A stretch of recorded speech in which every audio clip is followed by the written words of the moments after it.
Well, thank you very much. It's an honor to have a friend of mine because we went through this together and got along very well for my entire period of time. So I knew him as a very young man. Now he's just a young man, and he's done a fantastic job. Mr. President, it's an honor to have you. Thank you, Mr. You're President. doing incredibly for your country, and we appreciate working with you because you want to stop crime, and so do we. And it's very, very effective. And I want to just say hello to the people of El Salvador and say they have one hell of a president. Okay, and I mean that, and I know him well. I know him as a very young man, Marco, even younger than you. You know, he started pretty young. He'll always be younger. Young at heart. But I want to thank you for the great job you're doing. I appreciate it very much. Thank you. Well, it's an honor to be here in the Oval Office with the President and leader of the free world. We're very happy, and we're very eager to help. We know that you have a crime problem, a terrorism problem that you need help with. And we're a small country, but if we can help, we will do it. And we actually turned the murder capital of the world, that was the journalists call it, right? Murder capital of the world, into the safest country in the Western Hemisphere. And, you know, if sometimes they say that we imprison thousands. I like to say that we actually liberated millions. So, you know, like, That's very good. Who gave him that line? Do you think I can use that? Yes. Yes. And in fact, Mr. President, you have 350 million people to liberate. Yeah. But to liberate 350 million people, you have to imprison some. You know, that's the way it works, right? You cannot just, you know, free the criminals and think crime is going to go down magically. You have to imprison them so you can liberate 350 million Americans that are asking for the end of crime and the end of terrorism. And it can be done. I mean, you're doing it already. And I'm sure that people have seen the change in the streets. A long way to go because you're just initiating your second term. But it's clear that, you know, with the numbers at the border, you know, when even in Democrat-run cities, they get a help from the work you're doing. So I'm really happy to be here, honored, and eager to help. Well, we had a terrible thing happen. We had an administration that allowed people to come in freely into our country from not only South America, but from all over the world, many from the Congo in Africa, Asia, all over the world, Europe, rough parts of Europe. And they came from prisons, and they came from mental institutions, and they came from gangs, and the gangs of Venezuela and other places. And hundreds of thousands and even millions of them came. 21 million people altogether, but many of the people that came, just a tremendous percentage of them were criminals, in some cases violent criminals. We had 11,088 known murderers. Half of them murdered more than one person. This was allowed by a man who, what he did to our country is just unbelievable. So we're straightening it out. We're getting them out.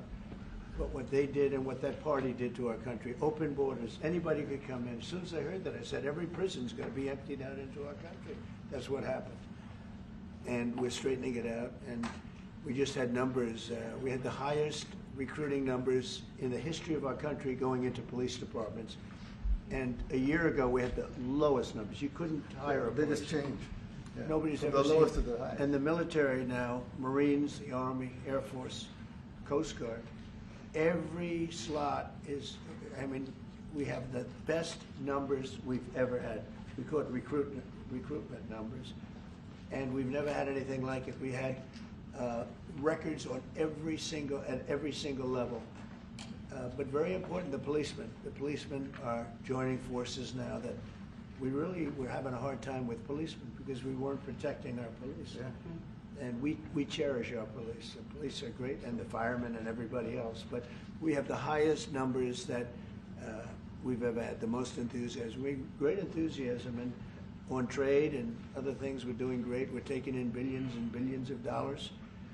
We made 2 weeks ago, I gave them a little bit of a pause because, you know, you have to show a little flexibility. But we go back to what we have to do. The markets have been very strong once they got used to it. But we were losing $2 billion a day. There's no company big like this. No. This is the biggest deal ever made. Now we're making $3 billion a day. We're a great country, but we had stupid people running this country, and I can say it. But what they've done to us at the border should never and can never be forgotten. It's a sin, what they did, and you are helping us out, and we appreciate it. Thanks.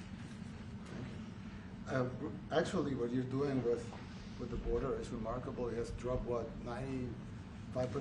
It's incredible. That, as of this morning, 99%, 99.1% to be exact. Why are those numbers not in the media?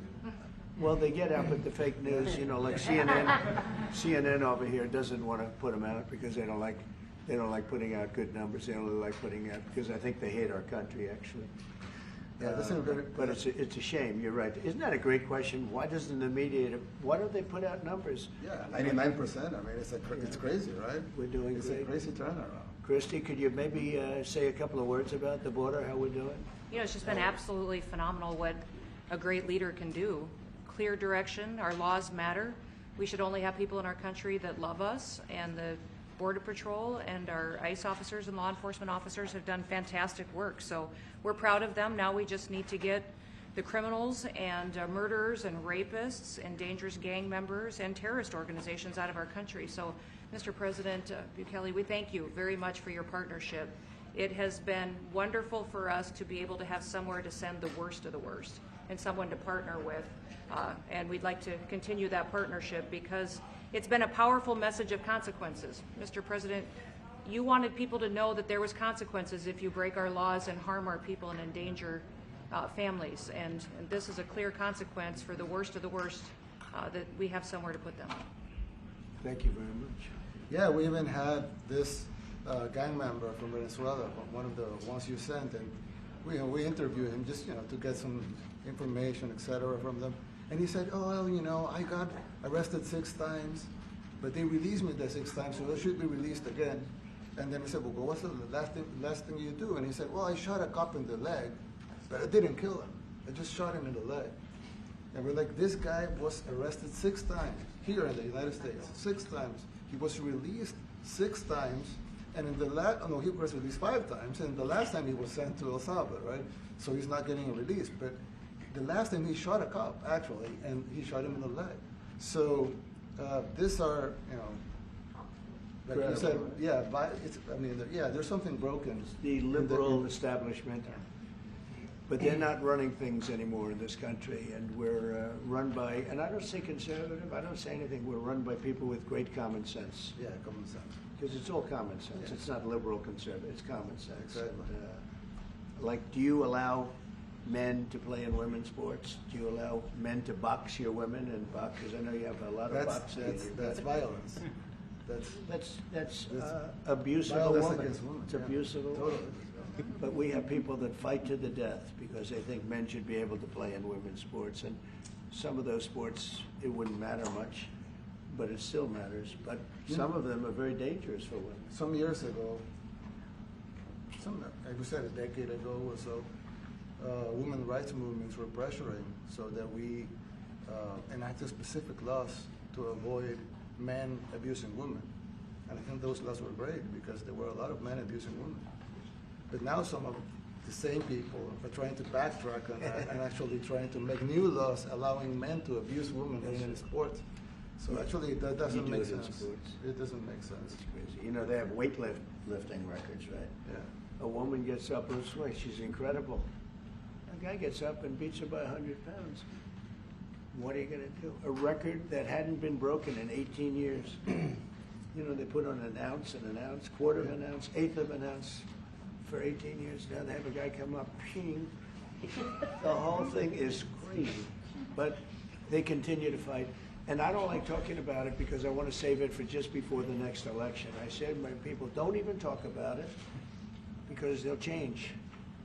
And but I watched this morning, there was a congressman fighting to the death for men to play against women in sports. And you say to yourself, why? What are they doing, right? What are they doing? But your country's not too big in that. No, of course not. We're big in protecting women. Good. Yeah. That's right. It's a very important form of protection, too. And as you can see, cabinet. most of my cabinet are women, so. That's impressive. Yeah, yeah. That's why you're And they're running. not DEI hires or anything. They They're can just be great too. at what they do, right?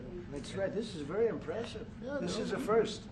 We've had women, but we've never had 3 of them right here. That's 4 and 3 And men. look who we have. You guys feel a little bit mistreated? That's good. I like it. We've been advanced. I've been very advanced in that regard too. We have Pam, and who's been so Yes, I know. fantastic. And Christy, and the most powerful woman they see I anywhere. in the know, world. exactly. She's rated. They're all afraid of her. Susie Wells. They say, oh, she's tough. Yeah. Most powerful woman in the world, according to magazines. What do I know? Yes. But I think she probably is. Yeah, she probably is. You know, she probably is. Congratulations. And you know, Stephen, who's done such a great job. Thank you, sir. We have great He's people. very famous too. But we love working with him. He really lets them have it, right? Yeah, exactly, There's no exactly. games. No, no, no. It's very good. He knows. Do you have any questions, please? President Trump, Go, let's not start Mr. with President. CNN, because they're just so Mr. President. wrong. Yeah, please. Yeah, thank you, Mr. President. You repeatedly mentioned last night that Russia's attack on Ukraine was a mistake. What is the exact mistake? And have you given Putin a deadline to actually move toward a ceasefire? The mistake was letting the war happen. If Biden were competent, and if Zelensky were competent, and I don't know that he is, we had a rough session with this guy over here. He just kept asking for more and more. That war should have never been allowed to happen. That war, I went 4 years and Putin wouldn't even bring it up. And as soon as the election was rigged and I wasn't here, that war started. There was no way that war should have been allowed to happen. And Biden should have stopped it. And you take a look at Putin. I'm not saying anybody's an angel, but I will tell you, I went 4 years and it wasn't even a question. He would never, and I told him, don't do it. You're not going to do it. And it was the apple of his eye, but there was no way that he would have done it. All you had to do is lower oil prices. If you lowered oil prices, Biden kept the prices so high because he made it impossible to get it. If you lowered oil prices, you would have never had the war. But you wouldn't have had it with me anyway. That war would have never happened. And I think it's a great abuse. So now what do? You get a country where 25% of its land is gone, and the best locations, where millions of people are killed. You know, you haven't reported accurately the death. And this was Biden's war, and I'm trying to stop it. And I think we're going to do a good job. I hope we're going to do it. They lose 2,500 young people a week, think on average. Now they're Russians and they're Ukrainians, but it's 2,000. We don't care. It's like whatever it is. Intolerable. They're not from your country. They're not from mine. But I want to stop it. 2,500. It's a killing field. It's like the Civil War. You take a look. I look at the satellite pictures. This should not be happening in our time. Of course, our time can be pretty violent, as we know. But that's a war that should have never been allowed to start. And Biden could have stopped it, and Zelensky could have stopped it, and Putin should have never started it. Everybody's to blame. Have you spoken to President Zelensky, sir, about his offer to purchase more Patriot missile batteries? Oh, I don't know. He's always looking to purchase missiles. You know, he's against. Listen, when you start a war, you got to know that you can win the war, right? You don't start a war against somebody that's 20 times your size, and then hope that people give you some missiles. If we didn't give them what we gave, remember, I gave them javelins. That's how they won their first big battle with the tanks that got stuck in the mud, and they took them out with javelins. They have an expression that Obama at the time, Obama gave them sheets and Trump gave them javelins. But just something that should have never happened. It's a really shame. The towns are destroyed. Towns and cities are, largely destroyed. They have the spires, the beautiful spires that go up.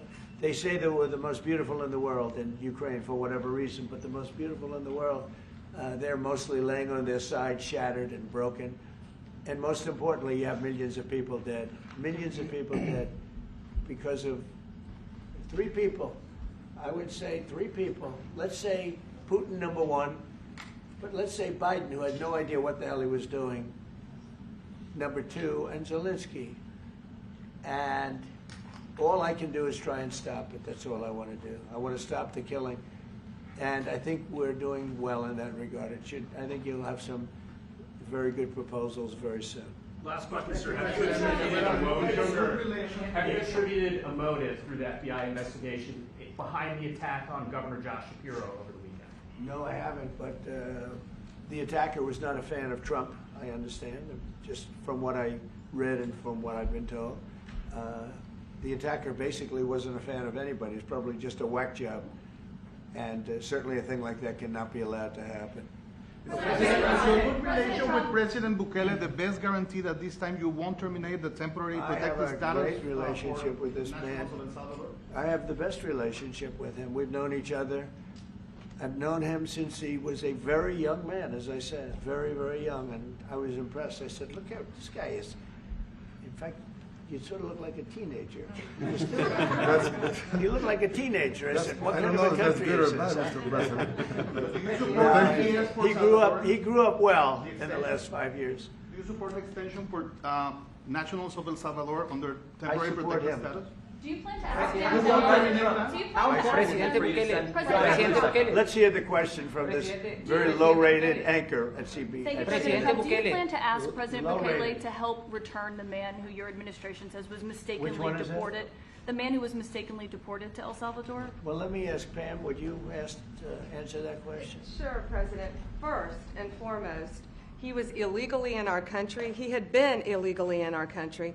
And in 2019, two courts, an immigration court and an appellate immigration court, ruled that he was a member of MS-13 and he was illegally in our country. Right now, it was additional paperwork had needed to be done. That's up to El Salvador if they want to return him. That's not up to us. The Supreme Court ruled, President, that if, as El Salvador wants to return him, this is international matters, foreign affairs, if they wanted to return him, we would facilitate it, meaning provide a plane.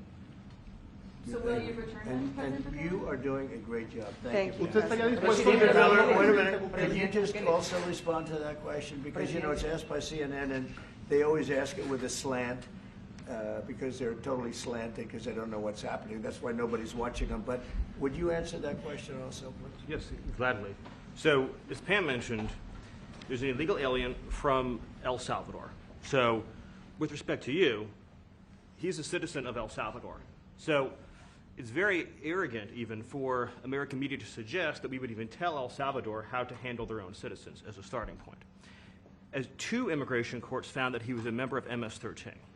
When President Trump declared MS-13 to be a foreign terrorist organization, that meant that he was no longer eligible under federal law, which I'm sure you know, you're very familiar with the INA, that he was no longer eligible for any form of immigration relief in the United States.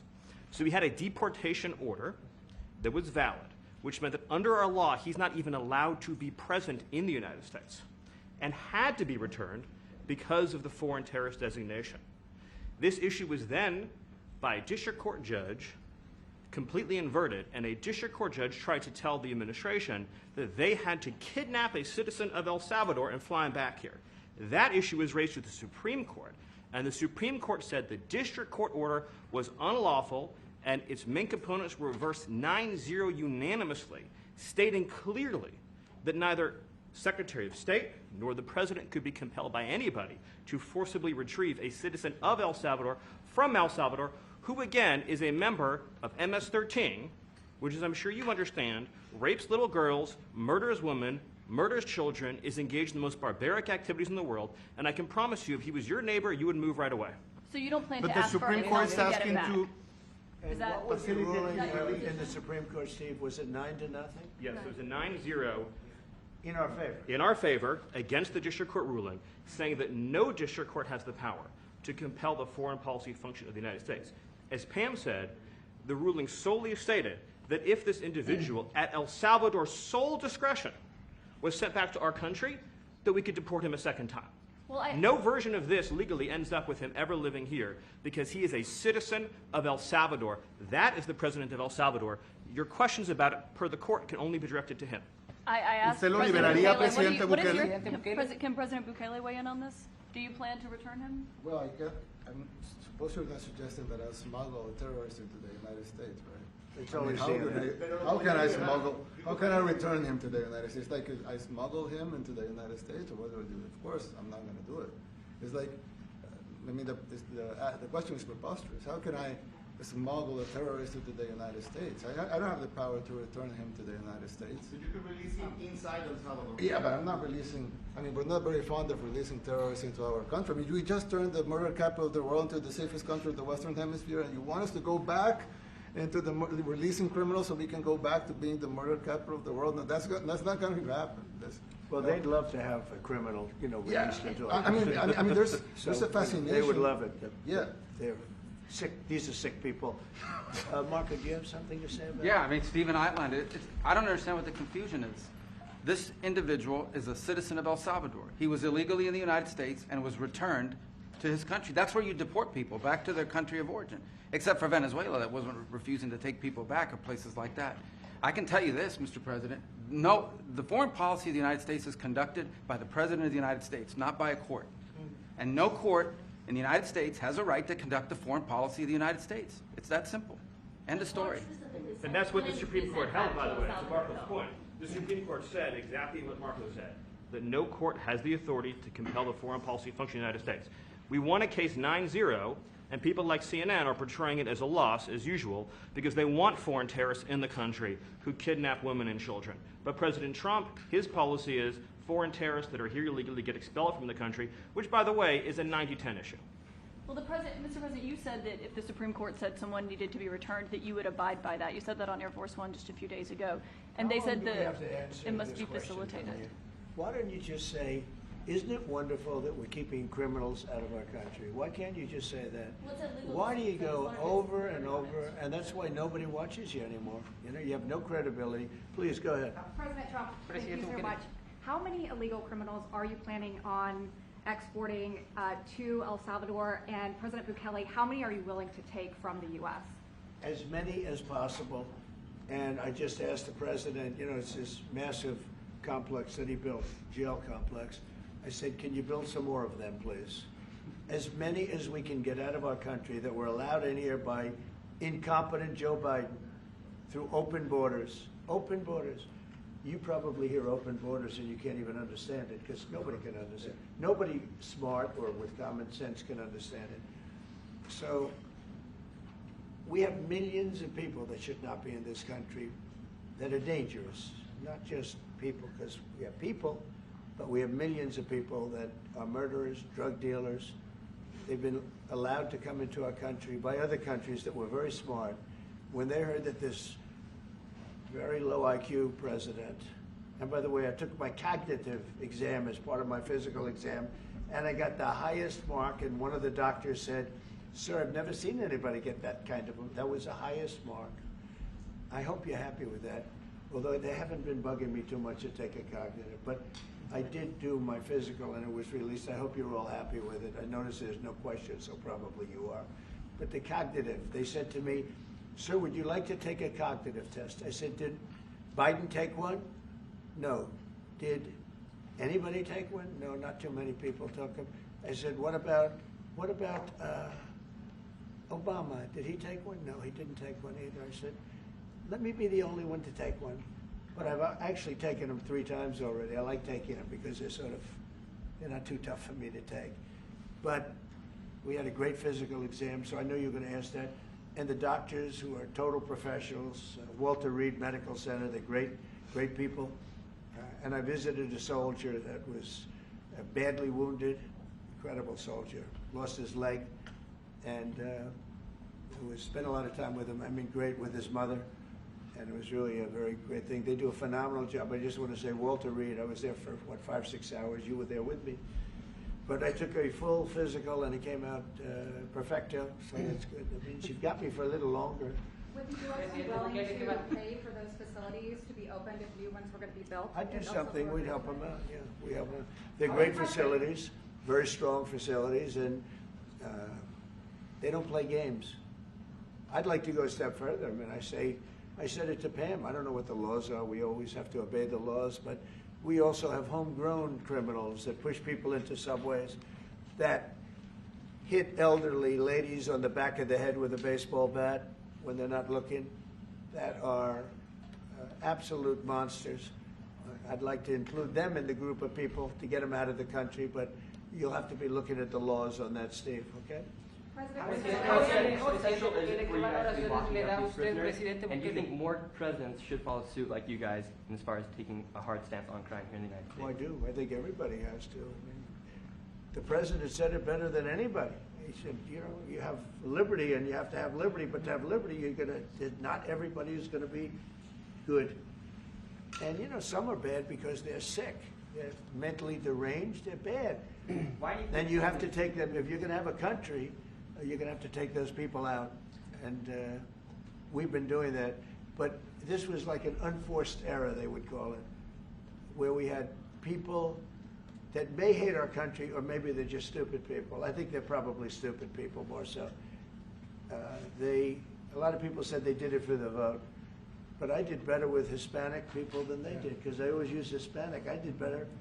You people love me. I saw my poll numbers in your country up through the roof, right? 91%. Some people think they do it for the vote. But they don't have to do it for the vote. They cheat, you know, they're professional cheaters. That's about the only thing they do well. So we just have had a great relationship, and it's become bigger because of a strange thing that happened. You know, I came back. We had no war in Ukraine. We had no war we had no October 7th Middle East problem. We had nothing. We had no inflation.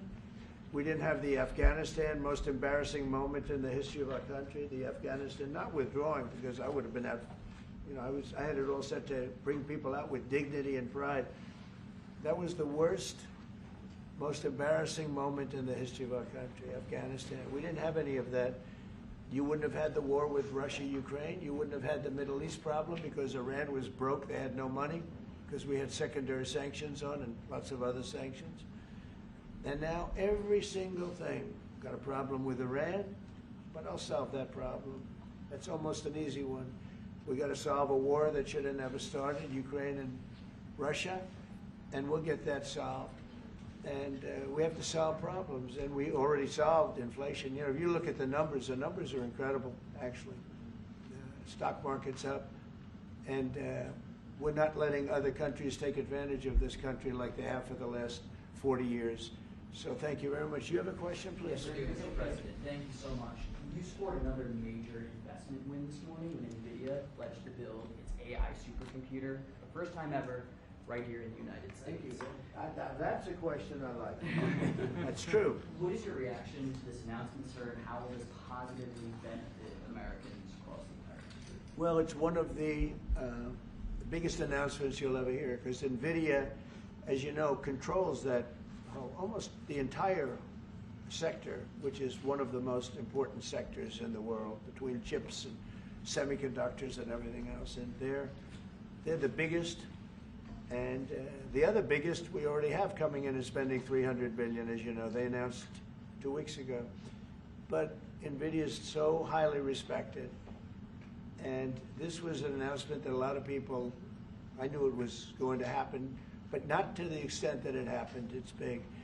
And the reason they did it is because of the election on November 5th and because of a thing called tariffs. As I say, the most beautiful word in the dictionary. After love, God, relationship.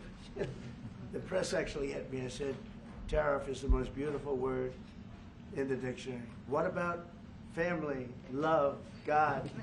So I got hit even on that. Do you understand? I said, okay.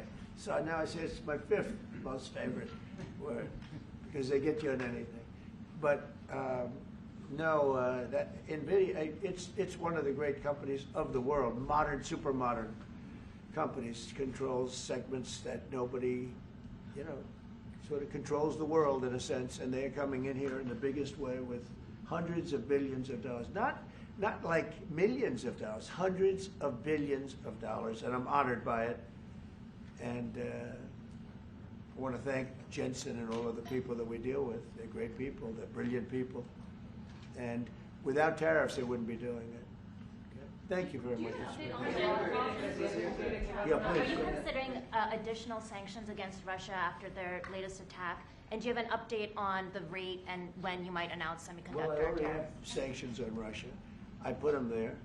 If you remember, Nord Stream 2, that's the big pipeline that goes through Europe. I stopped it.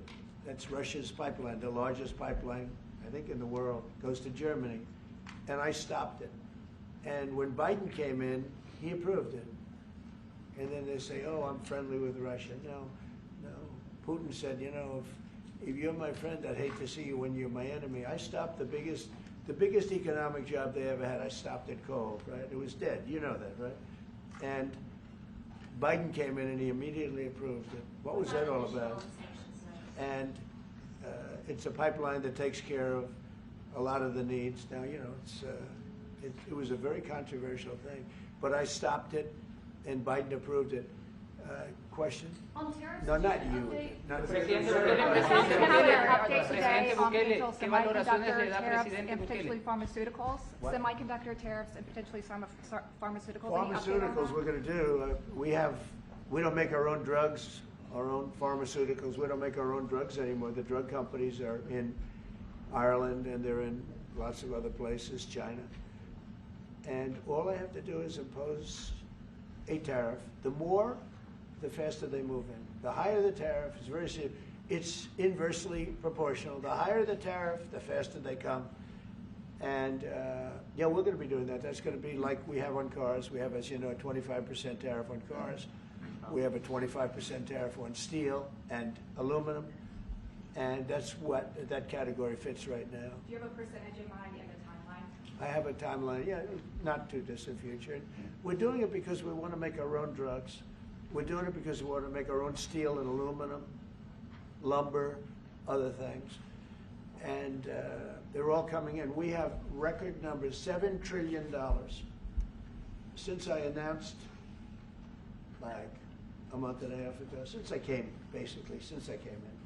we have over $7 trillion being invested in the country. We didn't have $1 trillion. We didn't have $500 billion for some of these guys. They didn't know what the hell they were doing. So we have the largest investment that we've ever heard of, and we're only 2 months in. And that'll continue at levels that you've never seen before. That's what's going to happen. And even the stock market's up today. It's we also had, you know, a lot of people didn't say it the way it was. We had the largest gain in the stock market in history on every single category last week. That was a nice game because we were getting a little hit because people didn't understand the power of our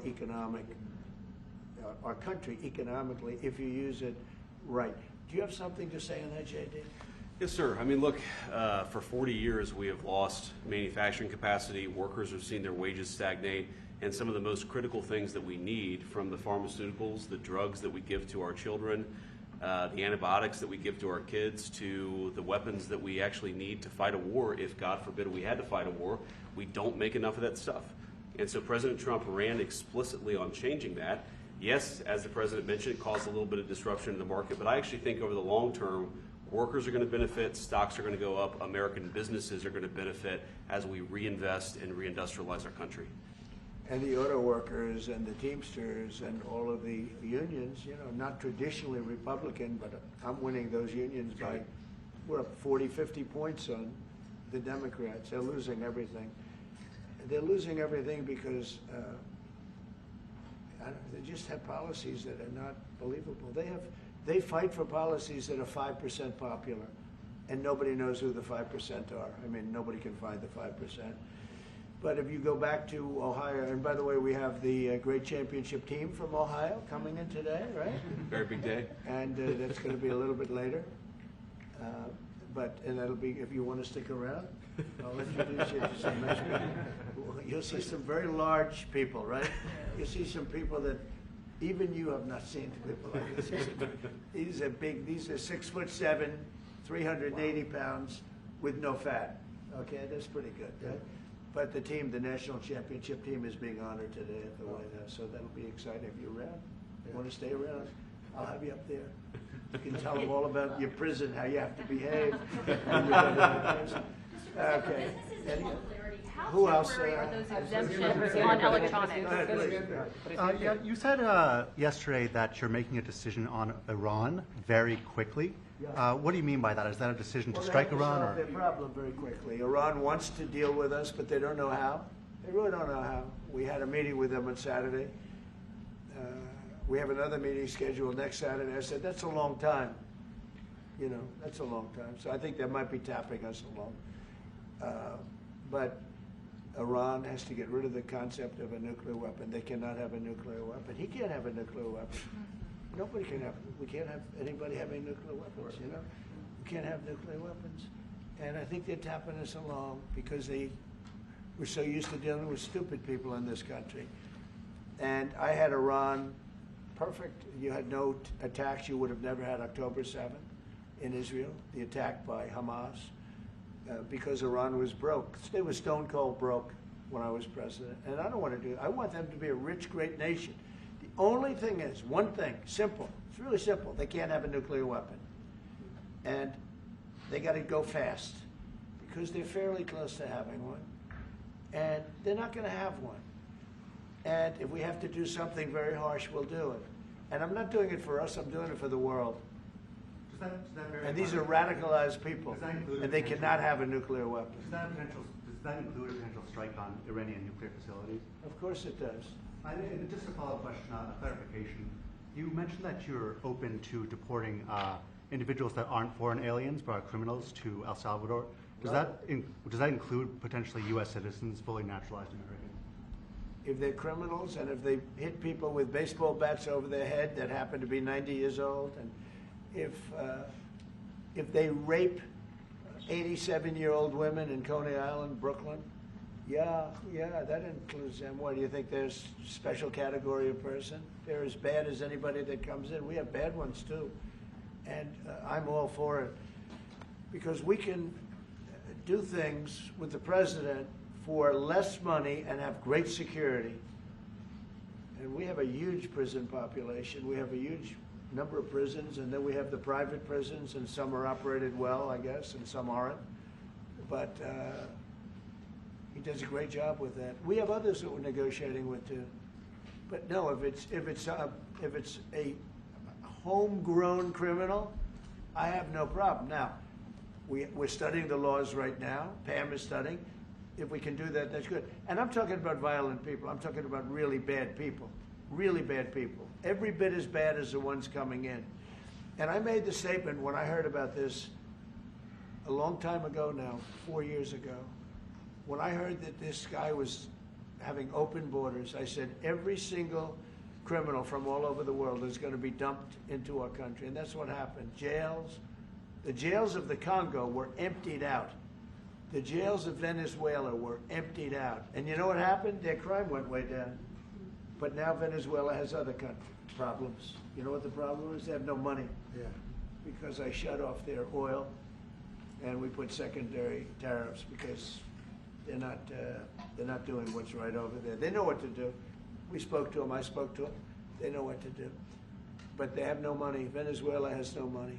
But Iran had no money, and Iran behaved so beautifully. And then Biden took all those secondary tariffs and tariffs on.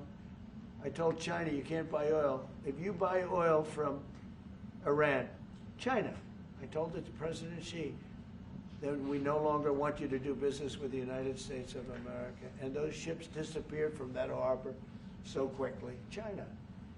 Get along great with China. Are the talks with Iran productive? Do you want to continue that? What? The talks with Iran, do you believe those are productive? Do you want to continue that? I think Iran could be a great country as long as it doesn't have nuclear weapons. If they have nuclear weapons, they'll never get a chance to be a great country. They will never get a chance. It won't even come close. Sir, Harris. Yeah. Yeah, thank you. Yesterday you mentioned short-lived product exemptions. Which specific products are you considering, and how long is short-lived? Weeks, months? I'm looking at something to help some of the car companies where they're switching to parts that were made in Canada, Mexico, and other places, And they need a little bit of time because they're going to make them here. But they need a little bit of time. So I'm talking about things like that. What about any Apple products, other cell phones? Look, I'm a very flexible person. I don't change my mind, but I'm flexible. And you have to be. You just can't have a wall and you'll only go. No, sometimes you have to go around it, under it, or above it. There'll be maybe things coming up. I speak to Tim Cook. I helped Tim Cook recently, and that whole business. I don't want to hurt anybody. But the end result is we're going to get to the position of greatness for our country. We're the greatest economic power in the world if we're smart. If we're not smart, we're going to hurt our country very badly. We lost with China over the Biden years trillions of dollars on trade. Trillions of dollars. And he let them fleece us. And we can't do that anymore. And you know what? I don't blame China at all. I don't blame President Xi. I like him. He likes me. I mean, who knows? Who the hell cares? Do you have any updates on talks But you know with what? China? What? Do you have any updates with talks with China? No, let me just tell you this. I don't blame China. I don't blame Vietnam. I see they're meeting today. Is that wonderful? That's a lovely meeting. They're meeting like trying to figure out how do we screw the United States of America. Don't forget, the European Union was formed to do just that. The European Union was formed to hurt the United States and on trade. And they get us on NATO because they don't pay their bills. But now, since I got involved, they have been paying their bills. I took in over $600 billion for NATO. Nobody took in anything. I mean, they were all delinquent. They had 8 nations out of 28 paid their bills. The rest of them were way delinquent.